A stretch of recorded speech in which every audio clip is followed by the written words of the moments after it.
Assalamu alaikum wa rahmatullah. Another video with Mr. Wael Abdurrahman. Kindly, before we start, like, subscribe, share, comment, and turn on notifications. Let's start. So today we have December 2021 Literacy Test 2. Let's start. So just remember, before you read any literacy narrative passage, فاكرين كنا عاملين tasks. حاول ان انت تطلع to identify setting, characters, the relationship between the characters, attitudes. Okay, والpurpose. هو كاتب الباسج ليه؟ هو عايز ايه؟ Okay, so let's read. Okay, نبدأ بالblurb. So the following edited passage is an excerpt from Treasure Island by Robert Louis Stevenson introducing the pirates. بس ما عنديش هنا معلومة غير introducing the pirates. Okay, so it was not very long after this that there occurred the first of the mysterious events that rid us at last of the captain, though not, as you will see, of his affairs. طيب. لاحظنا طبعا in it started with that be elaborate, be foreshadow, and after this events اللي أنا I'm gonna tell you about, that we got rid of the captain. أول شخصية تعرفنا عليها هنا هي الكابتن. So after these events, we got rid of the captain, but not of his affairs. Okay. It was a bitter cold winter with a long harsh frosts and heavy gales. Okay, and it was plain from the first that my poor father was little likely to see the spring. بset السين بتاعنا, description, details, you can skip the details. He sang daily, and my mother, okay, my mother, طب لاحظ هنا this is first person narration, يعني a narrator is one of the characters. Okay, بيقول I. And I, okay, had all the inn upon my hands and were kept busy enough without paying much regard to our unpleasant guest. طيب الsetting بتاعنا فين؟ واحنا فين؟ احنا في الinn. We have the captain and we have the narrator. طب مين الناريتور؟ He's the one who takes care of the inn. الinn like small motel. ده حد شغال جوه الان او الان بتاعته مامته هو شغال فيها. اوكي طيب. It was one January morning very early. Okay, بعدين non-essential. The cove all gray with hoar frost. تاني description. The ripple lapping softly on the stones and the sun still low and only touching the hilltops and shining far to the seaward. Descriptive. The captain again had risen earlier than usual and set out down to the beach. His cutlass, اللي هي السورد بتاعه, swinging under the broad skirt of the old blue coat, his brass telescope under his arm, his head tilted back upon his head. Describe الكابتن. يبقى فين الكابتن؟ راح البيتش. Well, mother was upstairs with father, and I was laying the breakfast table against the captain's return when the parlor door opened and a man stepped in, whom I had never set my eyes before. في هنا another character دخل عليه. Okay, في character جديد. تابع ده. بدأ يعمل descriptive. He was a pale, tallowy creature wanting two fingers, ناقصه two fingers, of the left hand, and though he wore a cutlass, he didn't look much like a fighter. He was not sailorly, and yet he had a smack of the sea about him. So descriptive of the stranger who came in. This person who lacked two fingers. I asked him what was his service. How can I serve you, sir? And he said he would take soda. But as I was going out of the room to fetch it, he sat down upon a table and motioned me to draw near. He motioned me to draw near. قال له تعالى قرب يا ابني. I paused where I was with my napkin in my hand. Come here, sonny, said he. Come nearer. Here. I took a step nearer. Is this here table for my mate Bill? يبقى عرفنا مين Bill؟ Captain. فبيقول له التيبل دي البيل، يبقى الكابتن هو Bill. Okay. طيب. And asked with a kind of leer. I told him I didn't know his mate Bill. هو عارف إن اسمه Captain. And this was for a person who stayed in our house whom he called the captain. Well, said he, my mate Bill would be called the captain, as like as not. He has a cut on his cheek, بدأ يوصفوا له بقى, and a mighty pleasant way with him. Okay, particularly لو لاحظ بقى كل البارت ده هيبقى descriptive, يعني we can just skip it. Okay, and when I had pointed out the rock and told him how the captain was likely to return, said he, this will be as good as drink to my mate Bill. طيب. The expression of his face as he said these words was not all pleasant. شايفين استخدام الفوكابلري؟ was not pleasant. تعبير وشه ما كانش كويس. كانش مريحه. And I had my own reasons for thinking that the stranger was mistaken, even supposing he meant what he said. But it was no affair of mine, I thought. Besides, it was difficult to know what to do. The stranger kept hanging about just inside the indoor, peering, just looking round the corner like a cat waiting for a mouse. شوف هنا description بيقول ايه؟ يعني he was waiting for قاعد مستني Bill like a cat waiting for a mouse to eat the mouse. You can imagine the relationship between Bill and stranger. Okay. I have a son of my own, said he, as like you as 2 blocks, and he's all pride of my art. But the great thing for boys is discipline. Sonny, discipline. Now, if you had sailed along of Bill, you wouldn't have stood there to spoke to me twice. Not you. That was never Bill's way, nor the way of such as sailed with him. And here, sure enough, is my mate Bill, with a spyglass under his arm, bless his old art to be sure. You and me just go back into the parlor. فسمع صوت بيل جاي بيقول له you and me will just go back into the parlor. هنروح الروم. Parlor is a room. Sonny. And get behind the door so they are hiding. And we will give Bill a little surprise. Bless his art, I say again. Okay. So saying, the stranger backed along with me into the parlor and put me behind him in the corner so that we were both hidden by the open door. I was very uneasy. شايفين هنا attitude? He was ما كانش مرتاح. And alarmed. As you ركز دايما على adjectives وانت بتقرا. As you may fancy, and it rather added to my fears to observe that the stranger was certainly frightened himself. نفس الstranger كان خايف. He cleared the hilt of his cutlass, فك السورد بتاعه as if he was going to fight, and loosened the blade of the sheath. And all the time we were waiting there, he kept swallowing as if he felt what he used to call lump in the throat. ما علينا. Okay, at last بقى. In the strut, the captain. At last, in strut the captain. دخل الكابتن. Slammed the door behind him without looking to the right or left, and marched straight across the room to where his breakfast awaited him. Bill, said the stranger in a voice that I thought he had tried to make bold and بيحاول يعمله. Bill. The captain spun round on his heel and fronted us. All the brown had gone out. شوف بقى هنا. All the brown had gone out of his face. وشه خض, surprised, frightened. And even his nose was blue. He had the look of a man who sees a ghost.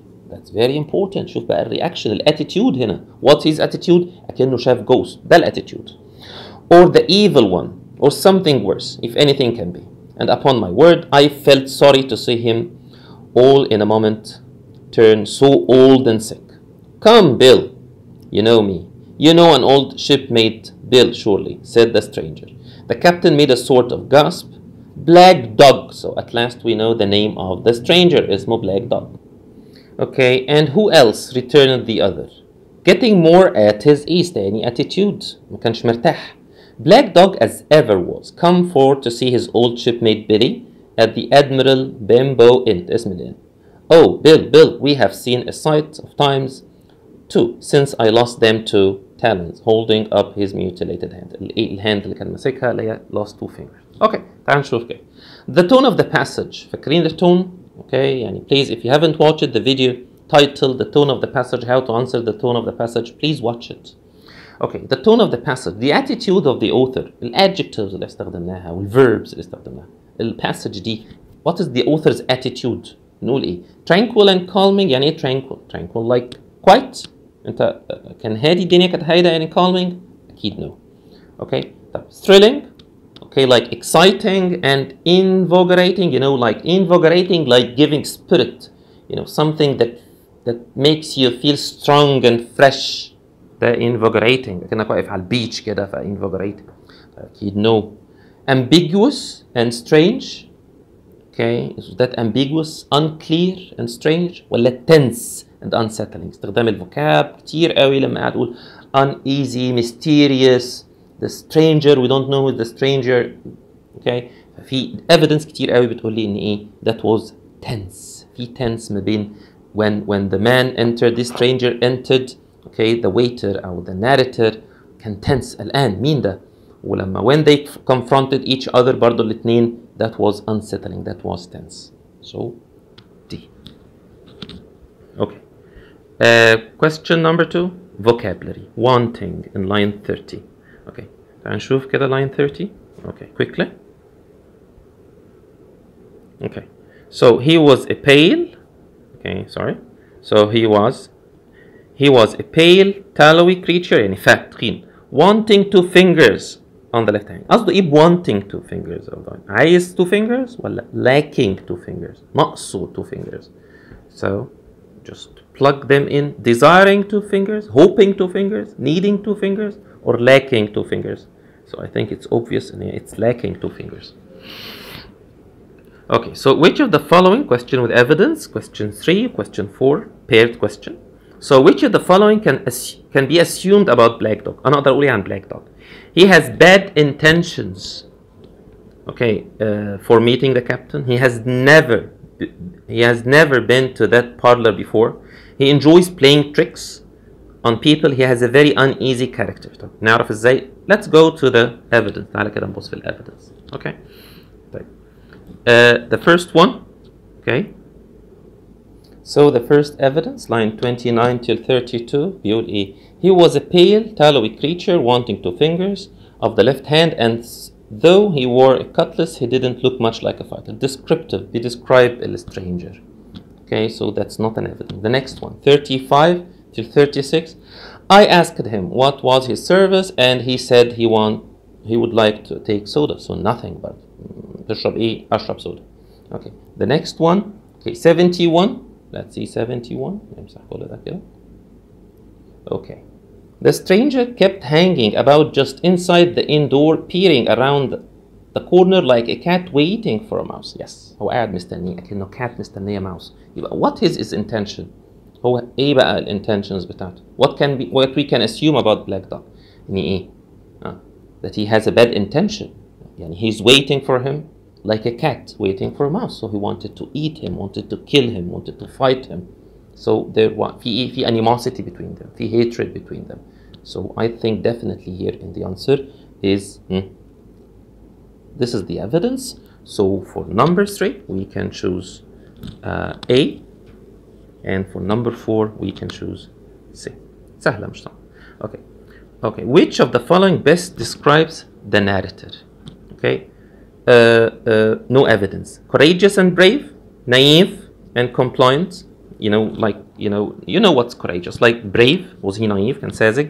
Or compliant. Compliant like submit to people's request. يعني تعالى هنا, تعالى روح هناك. So that's compliant.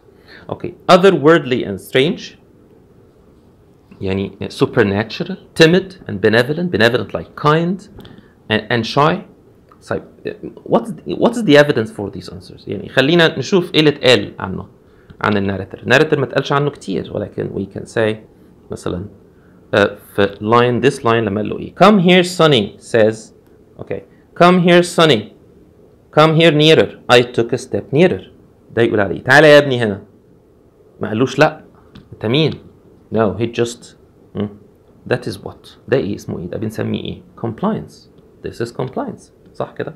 اوكي هنا في line 84 لما قال له you and me will just go back into the parlor Sonny and get behind the door and we'll give Bill a little surprise. اوكي فقال له تعالى نستخبى. He didn't say no. So that's an evidence, okay, that this narrator is what? He is naive and compliant. Okay, they submit to people's requests. Okay, number 6.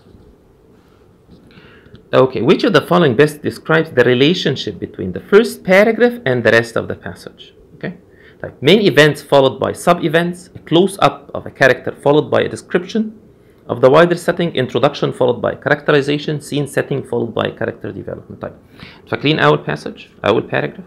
Okay, بيعمل إيه في الأول paragraph? The first paragraph. Okay, they set the scene. إحنا فين? We are in إحنا في الإن. This is an inn. narrator, he's one who runs this inn. We have this captain, we have his mother, we have his father, the old one. Okay, بدأ يعمل description للplace والweather, and then the stranger came. حتى ما قالش لسه حاجة stranger. بدأ يوصف لي captain. We don't, the captain, someone who would like to leave the house or leave the inn, and he was on the beach. فبيعمل ايه؟ This is what. تعال نشوف كده. Is that main events? So we didn't have any events here. Okay, a close-up of a character followed by description. So we didn't have any close-up actually by any character.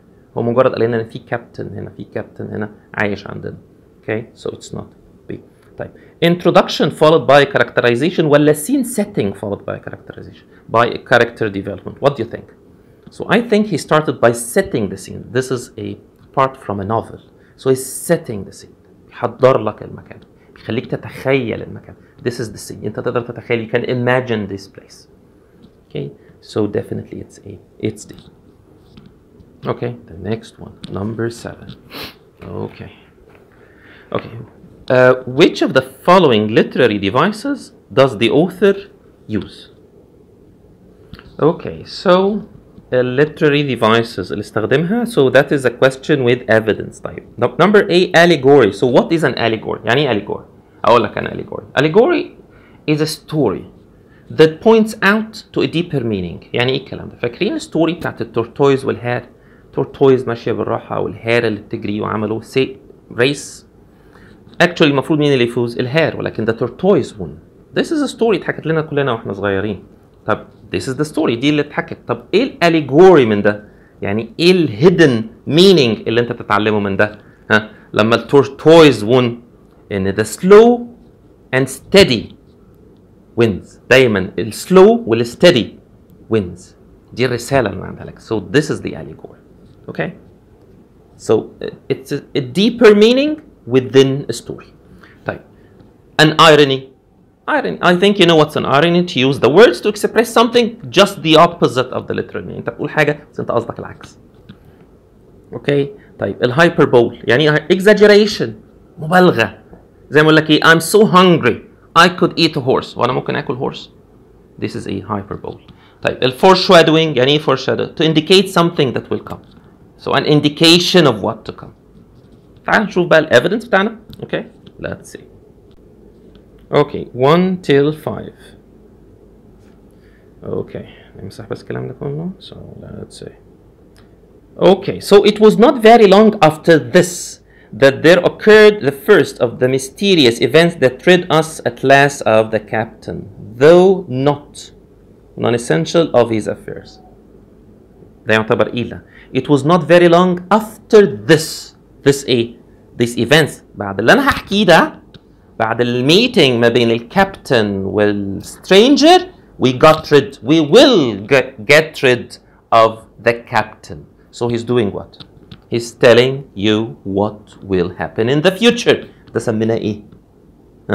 ده allegory ولا hyperbole ولا irony? I think this is obvious. It's foreshadowing. It's an indication of what to come in the future. Okay? طيب يبقى إن شاء الله 8 will be A. سهلة. Okay, number 9. Okay, as used in line 35, service nearly means preference, assistance, work, amenity. You know, amenity like a desirable or useful feature, like benefit. This is amenity. طيب نشوف كده line 35, service. Okay, here we go. I asked him what was his service. طب نوقف لا and كمل and إيه؟ He said he would take a soda. يبقى كان بيقول له إيه؟ I asked, what would you like? What's your preference? What do you prefer to drink? حاول تجيبها يعني try to answer it before looking at the choices. يبقى بيقول له إيه؟ preference. تفضل إيه؟ Okay. Question 10. Okay. The captain's reaction to black dog is similar to the reaction of what? فاكرين الرياكشن الأول يا ولاد؟ فاكرين reaction here in the last part? هنا in this part لما قال إيه؟ Here The captain spun round on his heel and fronted us. All the brown had gone out of his face. وشه اصفر. And even his nose was blue. He had the look of a man who sees a ghost or the evil one or something worse. أكنه شاف شبح. If anything can be. يبقى تعال نشوف بقى مع بعض. A man seeing his favorite long son. أكيد it's a no. Okay. A cat randomly confronted by a dog. Cat و dog. Yes, it could be. حاجتين بيكرهوا بعض. A woman seeing a rival co-worker coincidentally بالصدفة after years. I think that's يعني ممكن ياخدوا بعض يعني no that's not. هو في rival لكن that was not a coincidence يعني كان محضرها رايح له. A businessman coming face to face with a CEO of the company. I think that's neutral feeling يعني. So it's no. We need this negative feeling which is in B. Okay, so the next passage. Okay, the second passage. هنعمل ايه زي ما اتعلمنا scan, skim وskip بسرعة كده. الpurpose بس كده بسرعة هي the passage is about what. هو عايز ايه؟ اوكي لو في shift بيتكلم في كذا point نحاول يعني just ان احنا نتتبع ده. Okay. The following passage is taken from the Andes and the Amazon by James Orton on the size of the mountains in the region. Okay. طبعا عن الأنديز. Okay. سلاسل جبال الأنديز. كويس أوي. Okay. We will now speak more particularly of the Andes of the equator. حلو. The mountain chain is built up of granite, gneissoid, and schistose rocks, often in vertical position and capped with trachyte and porphyry. يبقى description للأنديز مش لازم نفهم بالظبط اللي بيقولوا description للأنديز. الأنديز built up of rocks دي. Large masses of solid rock are rarely seen. Everything is cracked, calcined and triturated. يعني كل حاجة triturated like crashed. While in Bolivia the eastern cordillera shows a succession of sharp ragged peaks in contrast with the conical summits of the cordillera of the coast. There is no such distinction in the Andes of the equator. Okay, the eastern cordillera طبعا cordillera like chain of mountains سلاسل جبال بسميها cordillera has a greater mean height and it displays more volcanic activity. Okay, 20 volcanic mountains surround the valley. بدأ يكلمني على الفولكانوز اللي هناك. Of which 12 are in the oriental chains, 3 of the 20 are now active. بدأ يقول لي أساميها Cotopaxi, Songhai and blah blah blah. And 5 others. Okay, بدأ هنا يكلمني على volcanoes. Okay, بعنينا بقى كده just the extant volcanoes. Still talking about the volcanoes. كل ده volcanoes. Okay, تمام. طيب the next برضو ما زال it's all about. طب الباراجراف جديد from the deluge of water lately thrown out have resulted deep furrows in the sides. اوكي تمام لسه بيكلمني على الاسhes والاccumulation او Cotopaxi لسه still بيكلمني على كل ده على بعناية كل ده انا بعمل في الامتحان ايه skimming بسرعة كده وskipping اذا هتكلم على اي حاجة جديدة. اوكي كله هنلاحظ على الفولكانوز. طيب الباراجراف اللي قبل الاخير there are 51 volcanoes. انا كده مطمن لسه انا بتكلم على الفولكانوز. اوكي there are 51 volcanoes وبعدين بدأ يوصفهم لي Indian chain. of these بدأ يوصف لي فيهم تاني. تمام. All of these would be visible from the single standpoint. The summit of Cotopaxi. So I think it's all about this the Andes والvolcanoes اللي هناك عندهم. That's it. طيب. You can scan دايما اعمل ده. You don't have time to read every word. You don't have this time. Okay. So the primary purpose of the passage, okay, we can leave it at the end, in spite of the fact we can do it right now. Okay, طيب. 12. The overall text structure of the passage is best described as. فاكرين كان في برضه passage كان في video. Please watch it عن structure بتاع passage. Okay, it's how the passage is organized. Watch it please. هل هي كان cause و effect؟ شايفين كان في cause و effect ولا كان بيعمل investigation؟ Is he studying something? Investigation? Was that an argumentative؟ يعني did he have an argument وكان be supported with evidence ولا كله informative؟ في عندي الأندز وشكلها كذا. We have 20 volcanoes أسميهم كذا. Details, so much details.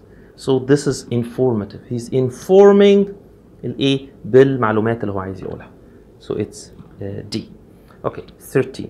The author used which of the following to support his text? Direct quote, okay, statistics, authoritative reference, anecdote. طب, you know what's a direct quote? Quote, quotation, statistics, numbers. Okay, authoritative reference. يعني authoritative reference like reliable information widely recognized by expert. يعني والله قلت أحمد زويل said this and this and this خلاص يعني this is authoritative. حد expert قال الكلام ده بسميه authoritative reference.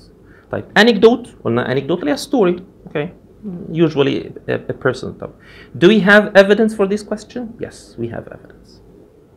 Okay, so عشان ما نضيعش وقت let's see evidence دي على طول ونشوف بيقول ايه في evidence دي. line 74 نشوف هو استخدم ايه عشان يسبورت التكست بتاعه. Okay, 74. Okay, so there is no synchronism in the eruptions of Cotopaxi and Pichincha.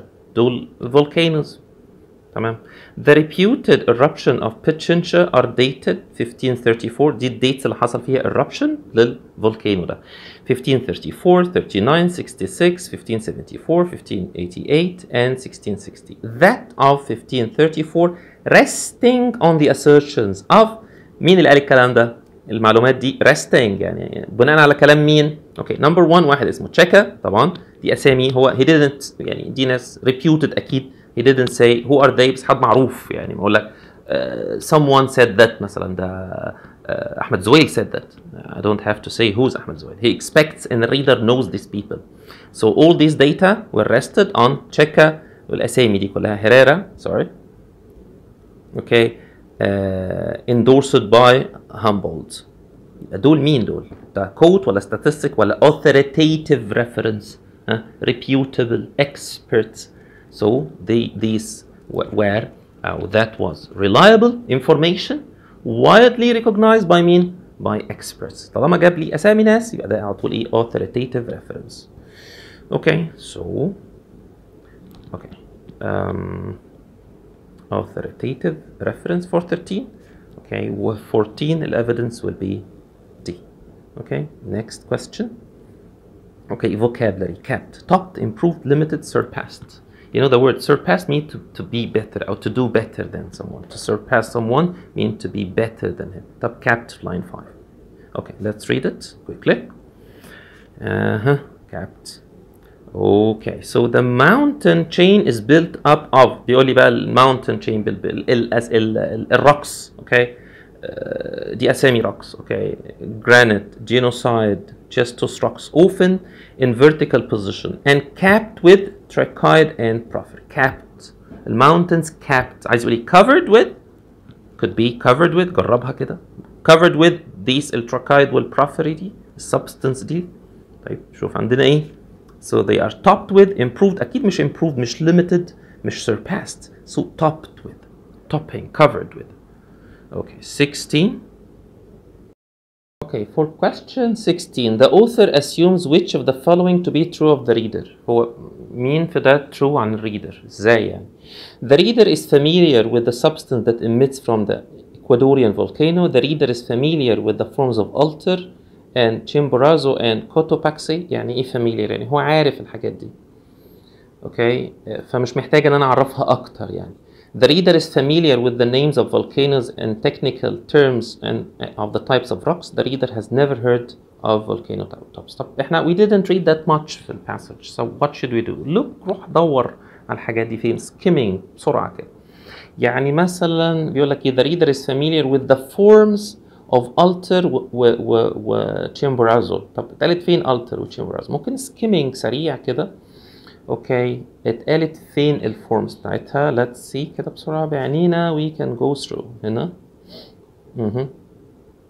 هنا مثلا في line 22 بيقول لك ايه the truncated cone okay the truncated cone of Cotopaxi, the jagged alpine crest of ruined altar and the dome of Chimborazo. يبقى انا مش الريدر مش فاميليار بدليل ان هو حط الاشكال ايه واحد على شكل كون التاني على شكل دوم. اوكي so the reader is not familiar وبالتالي ادى extra information عنها قال الاشكال. طيب الثانيه ما اقول لك the reader is familiar with the names of volcanoes and technical terms of the type of rocks. من بدايه الباراجراف خالص هو عمال يقول في الروكس لما قال ان we will now speak of, more particularly of the Andes of the equator the mountain chain is built of. بدأ يقول الروكس هنا granite جينوسايد schistous rocks. انتوا عارفوا الكلام ده؟ هو ما وضحش ما قالش ايه الجرانيت ده بيتكون من ايه. فهو يعني هو بيكسبكت ان احنا we know that. لما جاب اسامي الفولكانوز هير كل الاسامي العجيبه دي كلها فاكسبكت ان احنا we know all this. Actually we don't. فاحنا هو المفروض ان اللي بيقرا ده مش students I think حد يعني specialized في الفولكانوز وفي الكلام ده. So I think ان هي the answer for 16 will be C. Okay. Okay. So what is the relationship between Altar, Chimborazo and Cotopaxi to the rest of the volcanoes? طب question without citation هنعمل ايه؟ نعمل skimming. شوف اتقالت فين. Okay. شوف الانسرز كده بسرعة بيقول ايه؟ They were initially awakened from the rest of the volcanoes. Initially awakened. They work as a prototype يعني model for the rest of the volcanoes. They synchronously erupt while the rest of the volcanoes do not. They are silent while the rest are constantly erupting. طب قال فين بقى ألتر وتشيمبورازو وكوتوباكسي؟ يلا بينا نشوف. Okay, so in this part هو جابها هنا اهي. Okay, the truncated cone of Cotopaxi نفس البارت. The jagged alpine crest of ruined altar and the dome of Chimborazo. كل دول مالهم بقى are the representative forms of the volcanic summit. Representative forms. يعني ايه representative؟ يعني دول المودلز بتوع الفولكانيك summits. يبقى دول الموديل ده الفورم ده البروتوتايب بتاع الفولكانيك summits. So the answer would be here for number 17. Definitely it would be B. Okay. Okay. For number 18, which of the following is not true according to the passage. اوكي قلنا نحلها ازاي السؤال ده. روح على الايفيدنس شوف قال الكلام ده ولا ما قالوش بس. فتعالى كده نقرا evidence 38 ل 41 عشان ما نضيعش وقت. اوكي 38 ل 41. اوكي 38 ل 41. So here we go. Okay, so the Ecuadorian volcanoes have rarely ejected liquid lava but chiefly water, mud, ashes and fragments of trachyte and porphyry. خد بالك كده من كلمة ايه؟ rarely. الإكوادوريان نادرا ما كان بيطلع liquid lava. طيب بص هنا قال ايه؟ Okay, here the Ecuadorian volcano mainly emit water and liquid lava. هناك rarely هنا قال mainly.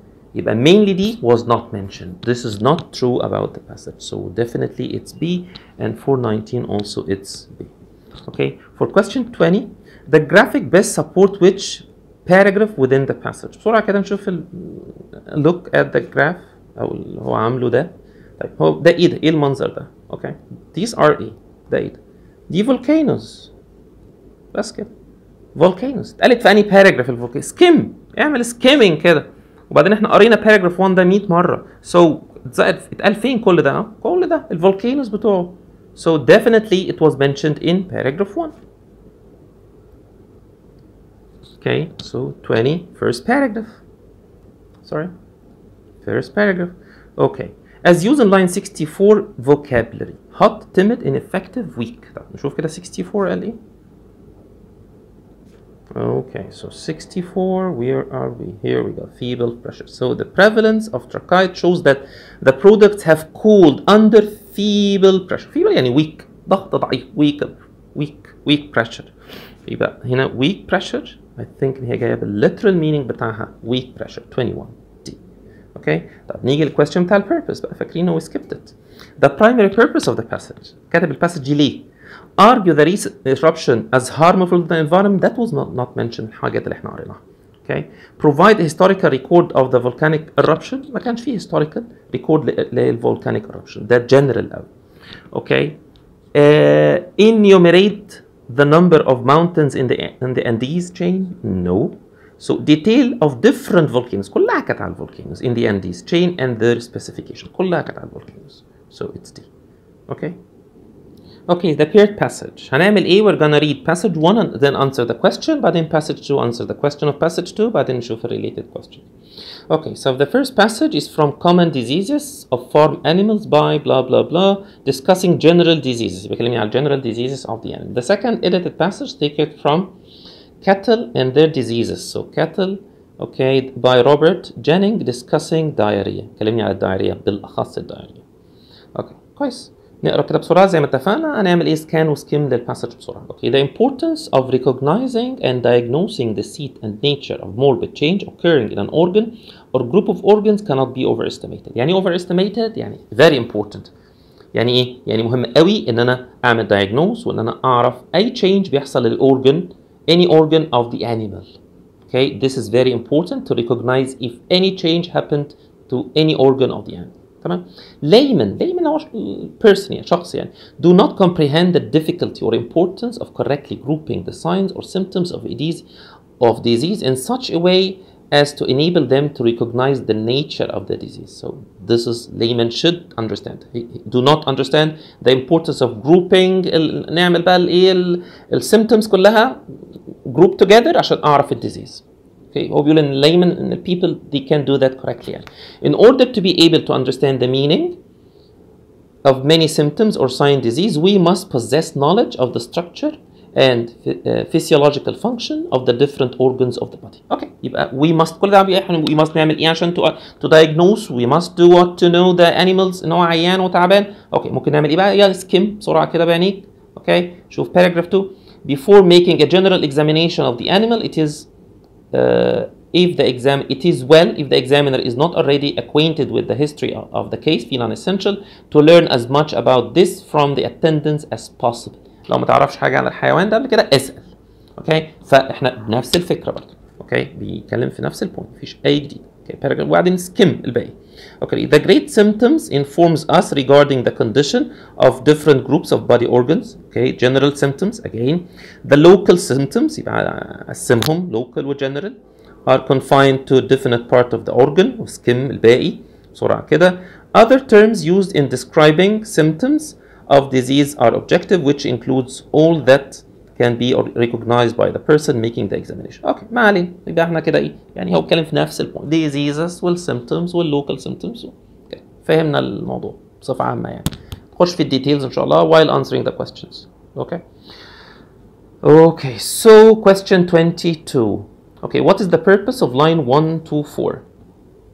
ايه البيربس؟ The author seeks to disparage يعني disparage يعني بيقلل أو criticize those who are convinced that laymen can properly diagnose diseases. يعني هو criticize الناس المقتنعين إن layman can properly diagnose يقدر يعمل diagnose للdiseases. The author is attempting to convey a sense of urgency. يعني يا جماعة خدوا بالكم الموضوع ده مهم. Do it. This is urgency. The author is discrediting unprofessionals in the field. The author is recognizing that change in the organs is common. حاجة common في الحيوانات كلها. فاكرين البداية بتاعتنا لما قال إيه؟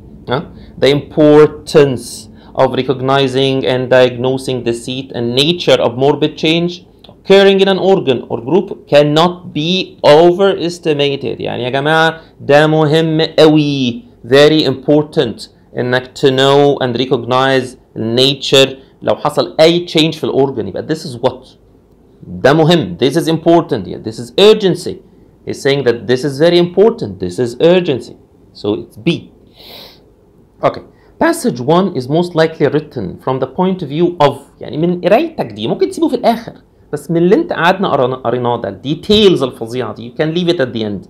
is he an amateur veterinarian؟ الليمن حد عادي؟ اكيد مش حد عادي. farmer اكيد، لكن حد فاهم قوي. so he is a professional veterinarian. you can leave it at the end ان انت هتدخل وتقرا الباسج كتير قوي while reading it وانت بتحل الاسئله.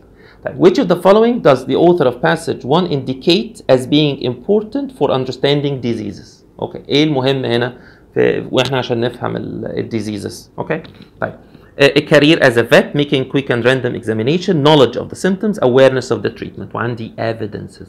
اوكي، طب تعالى كده نشوف اول evidence قال ايه في 14.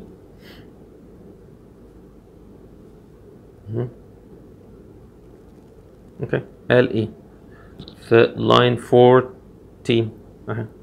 Okay. We must be familiar with the animal when it is in good health in order to be able to recognize any deviation from the normal due to the disease. دي أول حاجة، يبقى لازم نبقى familiar مع الانيمال، فاهمين الانيمال وعارفينه كويس. And we must learn from personal observation the different symptoms that characterize the different diseases. لازم نبقى عارفين ال different symptoms. يعني ايه؟ يعني انت بتعطس، ماما على طول تعرف انت عندك برد. فانت عارف السيمتومز. في الانيمالز نفس الموضوع. You have من ال personal observation لازم تبقى عارف ال different symptoms. So this is very important. طب ده معناه ايه هنا؟ يبقى هقول هنا ايه؟ knowledge of the symptoms في 24. اوكي. طب والايفيدنس هيبقى ايه؟ اوكي. 26 head skull intellect leader category. طيب 26 قال ايه في 26 في line 61. Let's read it quickly. Okay. Head. A direct symptom من أولها هي may also be considered under the head. This head. طب إيه this head؟ بص قبلها كان بيقول لك إيه؟ The local symptoms. ده الكاتيجوري بتاعك. هنتكلم عليها بقى local symptoms. مالها بقى؟ are confined to a definite parts of the organ. Swelling, pain, tenderness, loss of function are common local symptoms. A direct symptom may be considered under this head. أنا ممكن أحطها تحت الكاتيجوري ده الإيه؟ الدايركت symptom. يبقى الهيد هنا المقصودها إيه؟ تحت هذا التايتل، تحت هذا التصنيف، تحت هذا الكاتيجوري. So it's 26 will be D. Okay, 27.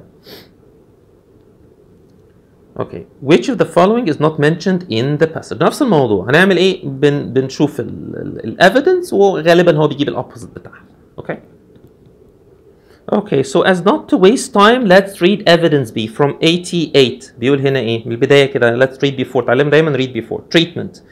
If in a mild form, the diet should be low, give 2 ounces of Epsom salt. في الحالات دي اديله دواء اسمه Epsom salt. ما علينا. Twice a day. طب in a more obstinate form. قصدي obstinate في الحالات السيريس، في الحالات الخطيرة لما يكون الحيوان تعبان شوية. obstinate عنيد تعبان. serious. Give 2 drams of drams that's unit. اديله 2 drams يعني. Okay, that's unit. Of carbonate of soda in food. فين؟ لما يكون الحالة obstinate. طب بص هنا قال ايه؟ في C. Carbonate of soda is given in all cases. لا ما قالش all cases، هو قال obstinate cases. هنا قال all cases. بدي الكربونات صودا لكل الحالات. لا السيريس cases بس. All D is not mentioned. So 27C and 28 will be B. Okay, 29. Okay, passage 2 بقى يلا بسرعة برضو كده زي ما عملنا في passage 1. اوكي احنا عارفين ايه it's about diarrhea. هو قال في البلurb it's about diarrhea برضو كده بسرعة. So cattle are frequently subjected to diarrhea, particularly in the spring of the year when the grass is young and soft. Occasionally it assumes a very obstinate form in the consequence of imperfect secretion of gastric juice. اوكي بعدين the feces are thin. وبدأ يوصف فين في الحالة بقى ايه اللي بيحصل لما يجي diarrhea. بيوصف بقى الكلام كله details كلها.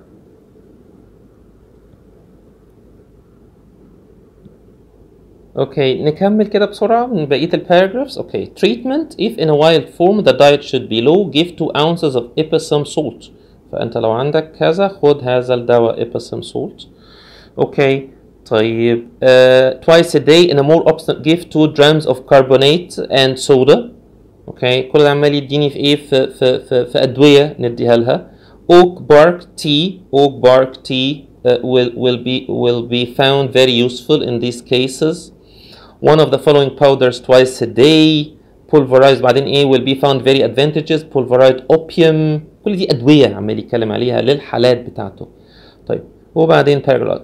Okay, calves are particularly subject to these diseases and it often proves fatal to them. Okay, ما علينا تمام. Paragraph. In such an emergency, lose no time but give 2 or 3 ounces of castor oil برضو with flour gruel and 2 ounces of salts and a dose followed with a small draughts of oak bark tea. كل دي لما يكون تعبان عمال يقول له خد كذا خد كذا خد كذا. Okay, it's all يعني specific details. طيب in passage 2 in question 29 the author discusses diarrhea as a common disease for cattle. Which of the following best provide evidence okay for the author's credibility? The author is a well-known veterinarian. We don't know him. The author defines diarrhea and its symptoms. Okay, 29. يعني it could be. تمام.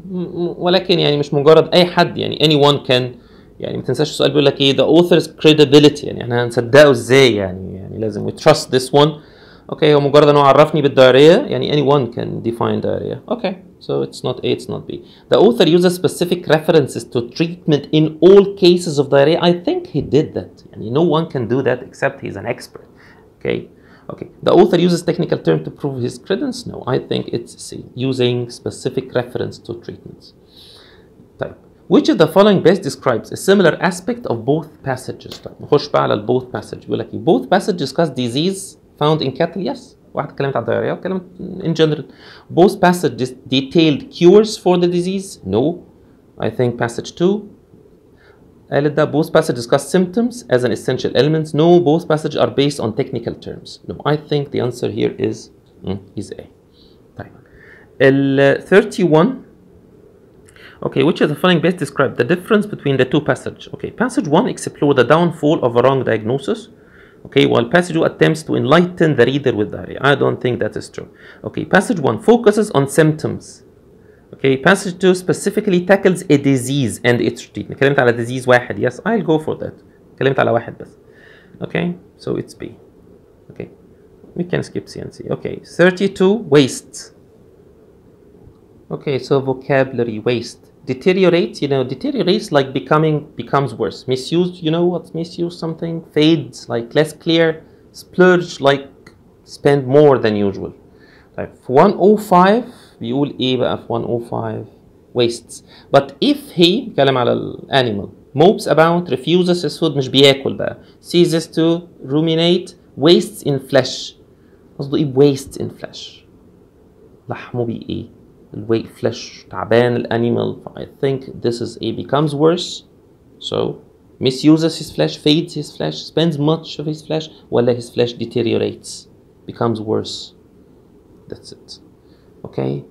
طيب that will be enough. The next two passages إن شاء الله هعمل لهم فيديو لوحديهم. Thank you so much. يا رب يكون يعني find this video beneficial. Don't forget to like, subscribe, okay, and leave a comment. والسلام عليكم.